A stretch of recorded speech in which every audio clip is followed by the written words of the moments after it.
ನಮಸ್ಕಾರ ಕರ್ನಾಟಕ ಮೂಡಲ್ ಕನ್ನಡತಿ ಯೂಟ್ಯೂಬ್ ಚಾನಲ್ಗೆ ಆತ್ಮೀಯವಾದಂತಹ ಸ್ವಾಗತ.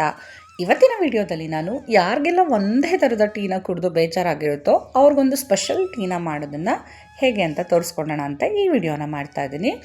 ಇದು ತುಂಬ ಟೇಸ್ಟಿಯಾಗಿರುತ್ತೆ ಮತ್ತು ಮಾಡೋದು ಕೂಡ ತುಂಬ ಸುಲಭ. ಕೇವಲ ಮೂರೇ ಇಂಗ್ರೀಡಿಯೆಂಟ್ಸ್ ಇದ್ದರೆ ಸಾಕು, ಈ ಒಂದು ಸ್ಪೆಷಲ್ ಟೀ ರೆಡಿ ಆಗುತ್ತೆ. ಬನ್ನಿ ಹಾಗಿದ್ರೆ ಈ ಟೀನ ಮಾಡೋದು ಹೇಗೆ ಅಂತ ಅಂದ್ಬಿಟ್ಟು ನೋಡೋಣ. ಮೊದಲಿಗೆ ಒಂದು ಪಾತ್ರೆಯನ್ನು ಇಟ್ಟು ನಾವು ಎಷ್ಟು ಜನ ಇದ್ದೀವೋ ಅಷ್ಟು ಜನಕ್ಕೆ ಸಾಕಾಗಷ್ಟು ಕ್ವಾಂಟಿಟಿನಲ್ಲಿ ಜೀರಿಗೆಯನ್ನು ತೊಗೊಳ್ಳೋಣ.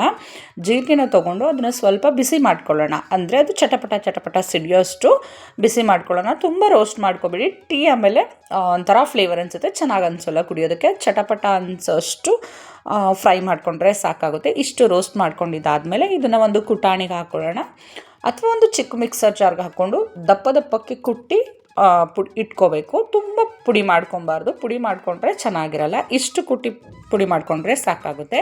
ಇವಾಗ ಒಂದು ಪಾತ್ರೆಯನ್ನು ಇಟ್ಟು ಮಾಮೂಲಿ ಟೀ ಮಾಡೋದಕ್ಕೆ ಹೇಗೆ ಹಾಲನ್ನು ಹಾಕ್ಕೊಳ್ತೀವೋ ಹಾಗೆ ಹಾಲನ್ನು ಹಾಕ್ಕೊಳ್ಳೋಣ.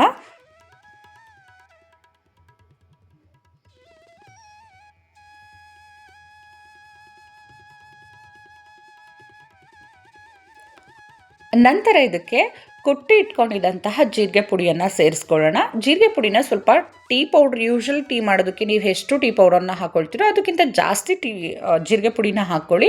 ಆ ಫ್ಲೇವರು ಮತ್ತು ರುಚಿ ಎರಡೂ ಕೂಡ ತುಂಬ ಚೆನ್ನಾಗಾಗುತ್ತೆ. ಹಾಗೆಯೇ ರುಚಿಗೆ ತಕ್ಕಷ್ಟು ಸಕ್ಕರೆ ಬದಲು ನೀವು ಇಲ್ಲಿ ಬೆಲ್ಲನ ಕೂಡ ಬಳಸ್ಕೋಬೋದು. ಯಾರಿಗೆಲ್ಲ ಸಕ್ಕರೆ ಇಷ್ಟ ಆಗೋಲ್ವೋ ಅವ್ರು ಬೆಲ್ಲ ಕೂಡ ಹಾಕಿ ಕೂಡ ಮಾಡ್ಕೋಬೋದು. ಏನೂ ಒಡೆಯಲ್ಲ, ಹಾಲು ಚೆನ್ನಾಗಿರುತ್ತೆ. ರುಚಿ ಕೂಡ ಸೇಮ್ ಟೀ ಥರನೇ ಬರುತ್ತೆ. ಬೆಲ್ಲ ಟೀ ಹೇಗಿರುತ್ತೋ ಆ ರುಚಿನ ಕೊಡುತ್ತೆ. ಹಾಗೆಯೇ ಇದನ್ನು ಚೆನ್ನಾಗಿ ಕುದಿಸ್ಕೋಬೇಕು. ಹೇಗಪ್ಪ ಅಂತಂದರೆ ಹಾಲು ಒಂದು ಲೇಯರ್ ಕಡಿಮೆ ಆಗೋಷ್ಟು ಇದನ್ನು ಕುದಿಸ್ಕೊಂಡ್ರೆ ಆ ಕಲ್ಲರು, ಆ ಒಂದು ಸುವಾಸನೆ, ಆ ಟೀದು ರುಚಿ ಎಲ್ಲದೂ ಕೂಡ ತುಂಬಾ ಚೆನ್ನಾಗಿರುತ್ತೆ.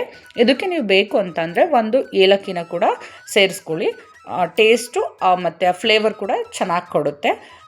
ಸೇರಿಸ್ಕೊಂಡಿದ್ದಾದಮೇಲೆ ಹಾಲನ್ನು ಒಂದು 5-6 ನಿಮಿಷಗಳ ಕಾಲ ಚೆನ್ನಾಗಿ ಕುದಿಸ್ಕೊಳ್ಳೋಣ. ನೋಡಿ, ಈಗ ಹಾಲು ಒಂದು ಲೇಯರಷ್ಟು ಕಡಿಮೆ ಆಗಿದೆ. ಇಷ್ಟು ಕುದಿಸ್ಕೊಂಡ್ರೆ ಆ ನ್ಯಾಚುರಲ್ ಆಗಿ ನೀವು ಬಾದಾಮ್ ಹಾಲನ್ನು ಮಾಡಿಕೊಂಡಾಗ ಹೇಗೆ ಎಲ್ಲೋ ಕಲರ್ ಆಗಿ ಎಷ್ಟು ಥಿಕ್ನೆಸ್ ಆಗಿ ಬರುತ್ತೋ ಅದೇ ಥರ ಸೇಮ್ ನಾವು ಯಾವುದೇ ಅರಿಶಿನ ಹಾಕೋದು ಬೇಡ, ಬೇರೆ ಯಾವುದೇ ಫ್ಲೇವರ್ ಹಾಕೋದು ಬೇಡ. ನ್ಯಾಚುರಲ್ ಆಗಿಯೇ ಆ ಎಲ್ಲೋ ಕಲರ್ ಆಗಿ ಆ ಥಿಕ್ನೆಸ್ಸಲ್ಲೇ ಇದು ಬರುತ್ತೆ. ಕುಡಿಯೋದಕ್ಕೂ ಕೂಡ ತುಂಬ ರುಚಿಯಾಗಿರುತ್ತೆ. ಏನೋ ಅಷ್ಟು ಸುವಾಸನೆ ಬರ್ತಿರುತ್ತೆ. ಒಮ್ಮೆ ಇದನ್ನು ನೀವು ಟ್ರೈ ಮಾಡಿ ನೋಡಿ.